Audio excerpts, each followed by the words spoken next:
तो ये तो केजरीवाल को बेल मिल गई। केजरीवाल कह रहे हैं 100 गुना मेरा हौसला बढ़ गया। तो निकले सभी बारी बारी जेल से, महेश वर्मा, संजय सिंह, मनीष सिसोदिया, के कविता, हेमंत सोरेन और अब अरविंद केजरीवाल। ये तो उल्टे पड़ रहे हैं दांव भ्रष्टाचार की लड़ाई में।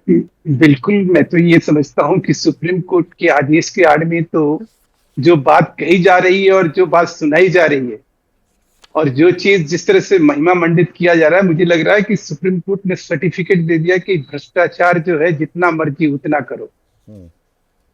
एक ऐसा व्यक्ति जो कागज पे सड़क बनाता है, जो कागज पे शिविर सफाई कराता है, जो कागज पे स्कूल का रूम बनाता है, जो कागज पे दवाएं बेचता हो, जो कागज पे मोहल्ला क्लिनिक चलाता हो, जो कागज पे लोगों को रोजगार बांटता हो, जो कागज पे लोगों को पानी देता हो, ऐसे व्यक्ति का व्यक्तित्व इतना बड़ा विराट आज जमानत के साथ आरोप से दोगे जमानत के साथ नहीं, आप जस्टिस सूर्यकांत का जो है आपने बड़ा सेलेक्टिव तरीके से उस चीज को निकाला कि देखो भाई, केजरीवाल के लिए जो है, सीबीआई के लिए जो है, किस तरह से संस्थानों को जो है, ये एक खुशी की बात है, आज ये गौरव और गर्व की बात है कि आज बड़ी टीका टिप्पणी हुई है। आज से पहले जो है इस तरह की ना जमानत किसी को मिली थी।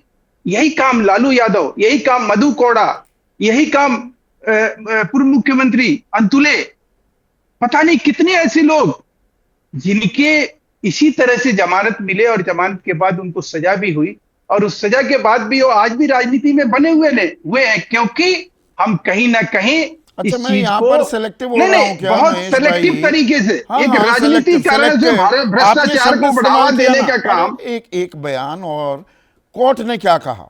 ईडी मामले में रिहाई के समय केजरीवाल को गिरफ्तार करने की सीबीआई की जल्दबाजी समझ से परे है, जबकि 22 महीने तक ऐसा कोई कदम नहीं उठाया।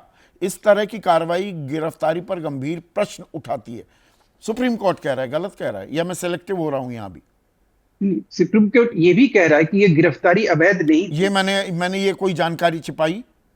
पर इतने टाइम तक दर्शकों को मालूम होना चाहिए कि आपने जस्टिस भुवन का ये तो कह दिया। कोर्ट ने क्या ये भी कहा कि ये जनहित में है कि सीबीआई ना केवल निष्पक्ष दिखे, बल्कि उसकी निष्पक्षता पर सवाल उठाने वाली किसी भी धारणा को दूर करने की भी उसे हर संभव कोशिश करनी चाहिए।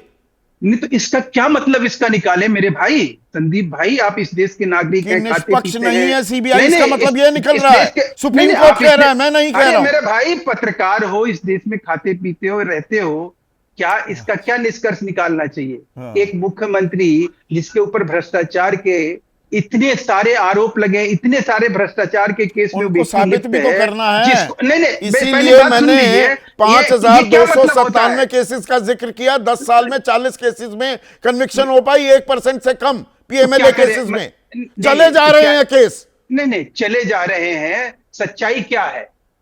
सच्चाई तो ये नहीं है ना। क्या है सच्चाई? अगर बताइए ना प्लीज। हाँ, सच्चाई ये है कि आप भ्रष्टाचार करते हो, दोनों हाथ से खजाने लूटते हो, जनता को लूटने के बाद उसके बाद कहते हो कि शराब के मामले में हम महात्मा गांधी से इंस्पायर्ड हो रहे हैं। हम भगत सिंह बन रहे हैं, हम सुप्रीम कोर्ट के आदेश को लिए जमानत ले रहे हैं। हमारी तो मौज ही मौज है, हमारे बच्चों की मौज है। हम शीश महल में हम 250 करोड़ के 250 करोड़ के शीश महल में रहते हैं। जमानत नहीं मिल रही, ये राजनीतिक बयानबाजी कर रहे हैं। अब तो जमानत भी मिल गई। आज जमानत किस मुख्यमंत्री को मिला है? आपको दिखाई नहीं दे रहा है, जो 250 करोड़ के शीश महल में रहता है। कमाल की बात कर रहे हो। जो कागज पे 250 भी कोई मामला चल रहा है कि राजनीतिक आरोप लगा रहे हैं? अरे भाई, जांच चल रहा है। अच्छा, वो जैसे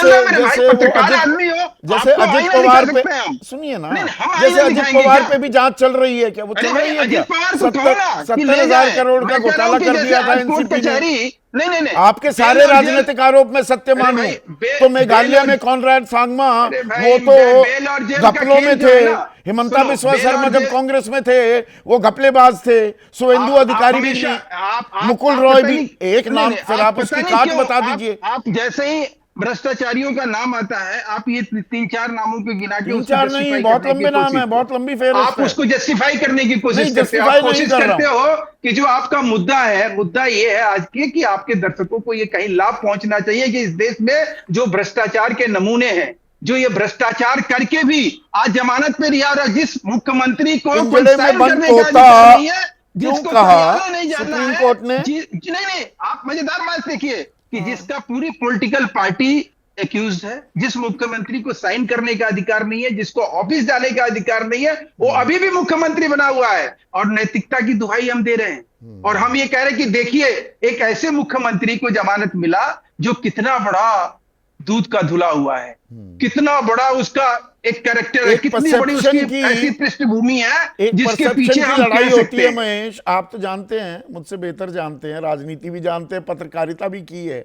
परसेप्शन की लड़ाई में थोड़ा खेल बिगड़ गया। अब देखिए, कोई परसेप्शन, इस तरह के परसेप्शन अगर भ्रष्टाचार के मामले में हम और आप नहीं उठेंगे तो पॉलिटिकल पार्टियां नहीं उठेंगी। अच्छा, पॉलिटिकल पार्टियां इस पे सिर्फ राजनीति तो करेंगी। आईना जब आपको दिखाता हूं आप दिक्कत में आने लगते हैं। नहीं, हम दिक्कत में नहीं आ रहे। भ्रष्टाचार की निष्पक्ष जांच हो जाए, हमने तो कहा ही नहीं। जिन जिन पर आप आरोप लगाते हैं आपके पाले में आ जाएं तो वो दूध के धुले हो जाते हैं। वॉशिंग मशीन पुराना हो गया, धोबी घाट में दो, मैं तो कह रहा हूं ना, जो धोबी घाट और वॉशिंग मशीन की परवाह न करते हुए किसी कोर्ट कचहरी में जाके कहा तो जाए, बताया तो जाए। हमने लड़ाई लड़ी नहीं, हमने कोल की लड़ाई लड़ी, हमने सीजी घोटाले की लड़ाई, कॉमनवेल्थ की लड़ाई लड़ी, हमने सारी लड़ाई लड़ी। नवीन जिंदल को पार्टी में ले लिया और सांसद भी बना दिया। सबसे ज्यादा आरोप कोयला घोटाले में आप नवीन जिंदल पर लगाते थे, याद है ना? हाँ, या मैं गलत जानकारी दे रहा हूं? नहीं तो फिर तो आज तो अब उसकी तुलना कहीं केजरीवाल से की जा सकती है ना। यही क्या मजे की बात है। आप देखिए, नवीन जिंदल का नाम ले रहे हैं। नहीं, और मजे की बात तो ये है अभी जैसे ही घड़ी का काटा दोपहर 2:30 पे आए, बबीता जी का दिल सास बहू साजिश के लिए मचल जाए। और ये है इनकी बहू, पूरे दिन ऑफिस की टेंशन हो जाए गॉन जब ये करें अपना फेवरेट शो फ्री टाइम पे ऑन। इनकी तरह आप भी देखिए अपना फेवरेट शो अपने टाइम पर और डाउनलोड कीजिए एबीपी लाइव ऐप अपने स्मार्ट टीवी पर।